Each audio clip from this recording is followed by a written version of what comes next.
ಕೇಂದ್ರದಲ್ಲಿ ಬಿಜೆಪಿ ನೇತೃತ್ವದ NDA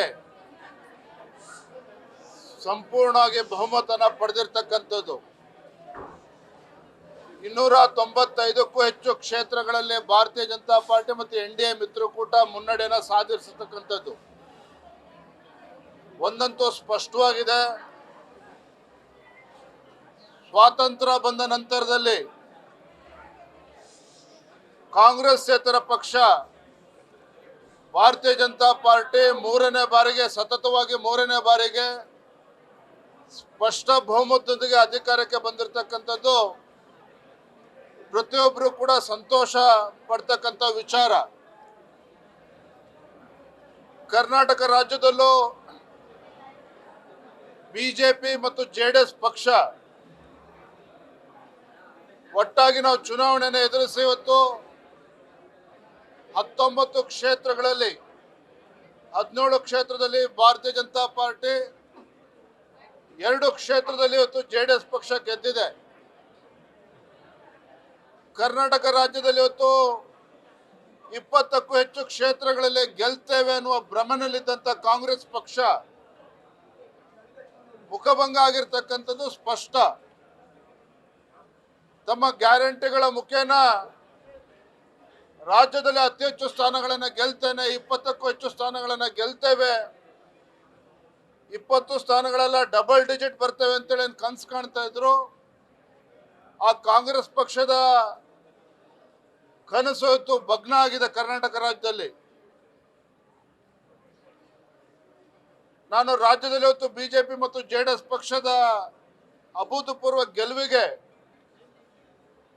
ಕಾರಣೀಭೂತರಾಗಿರ್ತಕ್ಕಂಥ BJP ಮತ್ತು ಜೆಡಿಎಸ್ ಪಕ್ಷ, ಎರಡೂ ಪಕ್ಷದ ನಮ್ಮ ಮುಖಂಡರಿಗೆ, ವಿಶೇಷವಾಗಿ ನಮ್ಮ ಕಾರ್ಯಕರ್ತರಿಗೆ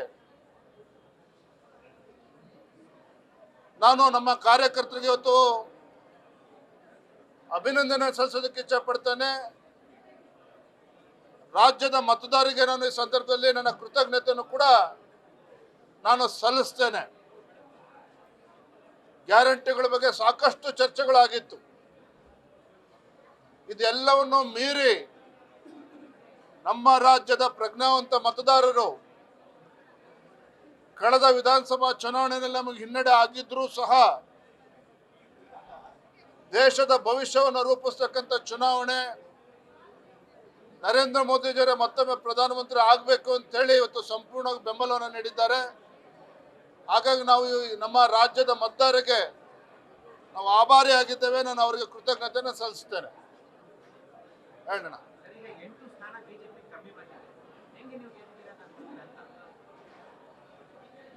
ಕಾಂಗ್ರೆಸ್ ಪಕ್ಷ ಕಳೆದ ವಿಧಾನಸಭಾ ಚುನಾವಣೆ ಎಷ್ಟು ಸ್ಥಾನಗಳು ಗೆದ್ದಿತ್ತು?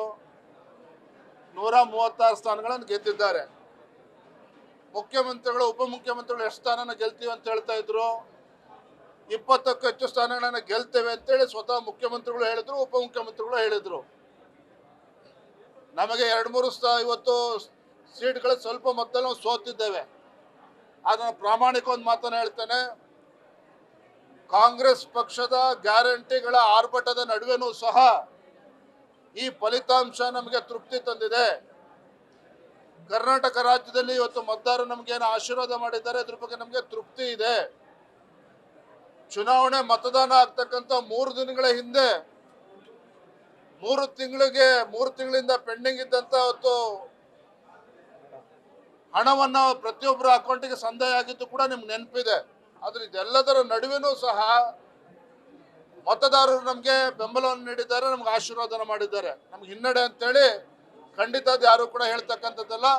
ಇವತ್ತು ಬಿಜೆಪಿ ಮತ್ತು ಜೆಡಿಎಸ್ ಪಕ್ಷ ಯಶಸ್ವಿಯಾಗಿ ನಾವು ಚುನಾವಣೆಯನ್ನು ರಾಜ್ಯದಲ್ಲಿ ನಾವು ಎದುರಿಸಿದ್ದೇವೆ. ಏನಪ್ಪ, ಬೆಂಗಳೂರು ಗ್ರಾಮಾಂತರ ಒಂದೇ ಅಲ್ಲ, ಎಲ್ಲ 19 ಕ್ಷೇತ್ರದಲ್ಲಿ ಗೆದ್ದಿರ್ತಕ್ಕಂಥದ್ರ ಬಗ್ಗೆ ಹೆಚ್ಚು ವಿಶ್ಲೇಷಣೆ ಮಾಡಬೇಕಾಗಿದೆ. ಅದು ಬರುವಂಥ ದಿನಗಳಲ್ಲಿ ನಾವು ಮಾಡ್ತೇವೆ. ಎಲ್ಲಿ ಗೆದ್ದಿದ್ದೇವೆ ಅದ್ರ ಬಗ್ಗೆನೂ ಕೂಡ ವಿಶ್ಲೇಷಣೆ ಮಾಡ್ತೇವೆ. ಇವತ್ತೇನು ಕಲ್ಯಾಣ ಕರ್ನಾಟಕದಲ್ಲಿ ನಮ್ಗೆ ಹಿನ್ನಡೆ ಆಗಿದೆ, ಅದ್ರ ಬಗ್ಗೆನೂ ಕೂಡ ವಿಶ್ಲೇಷಣೆ ಮಾಡಬೇಕಾಗಿದೆ. ಬರೋದ್ರಿಂದ ನಾವು ಮಾಡ್ತೇವೆ.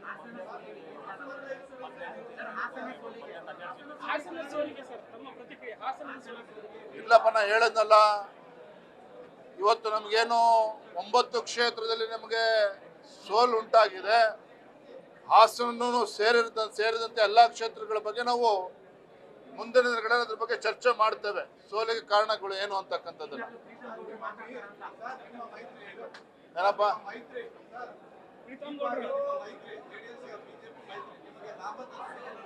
under the dynamic leadership of our Prime Minister Narendra Modi ji, NDA has come back to power with absolute majority. I would like to thank the people of Karnataka, the voters of Karnataka also,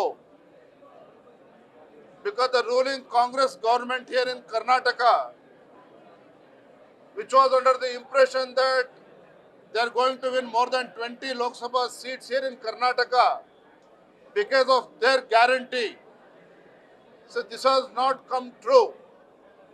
The people of Karnataka has blessed Bharatiya Janata Party as well as JDS. BJP and JDS both put together, we have won 19 Lok Sabha seats here in Karnataka. So at this juncture, I would like to thank the people of Karnataka, the voters of Karnataka, and also I would like to thank both the workers of Bharatiya Janata Party and also JDS, because in spite of Congress party's guarantees, we are able to win 19 MPs. It's a big achievement itself.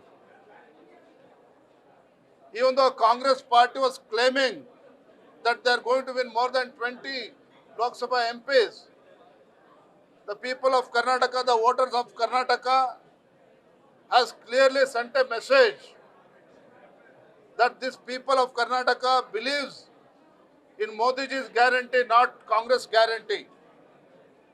So we have been claiming that in spite of our defeat in last assembly election, our performance in Lok Sabha elections will be much better, has come true.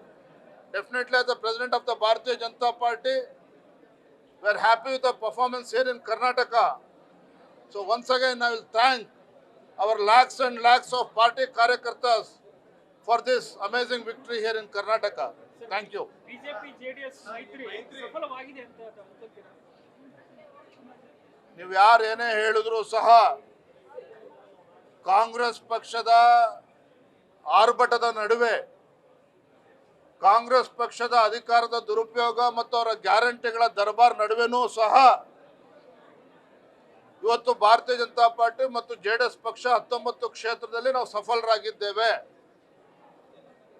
ಇವತ್ತು ರಾಜ್ಯದ ಮುಖ್ಯಮಂತ್ರಿಗಳ ಆದಿಯಾಗಿ ಕಾಂಗ್ರೆಸ್ ಪಕ್ಷದ ಯಾವುದೇ ಸಚಿವರು ತಮ್ಮ ಬೆನ್ನನ್ನು ತಟ್ಕೊಳ್ತಕ್ಕಂಥ ವಾತಾವರಣ ಅಂತೂ ನಿಶ್ಚಿತವಾಗಿಲ್ಲ.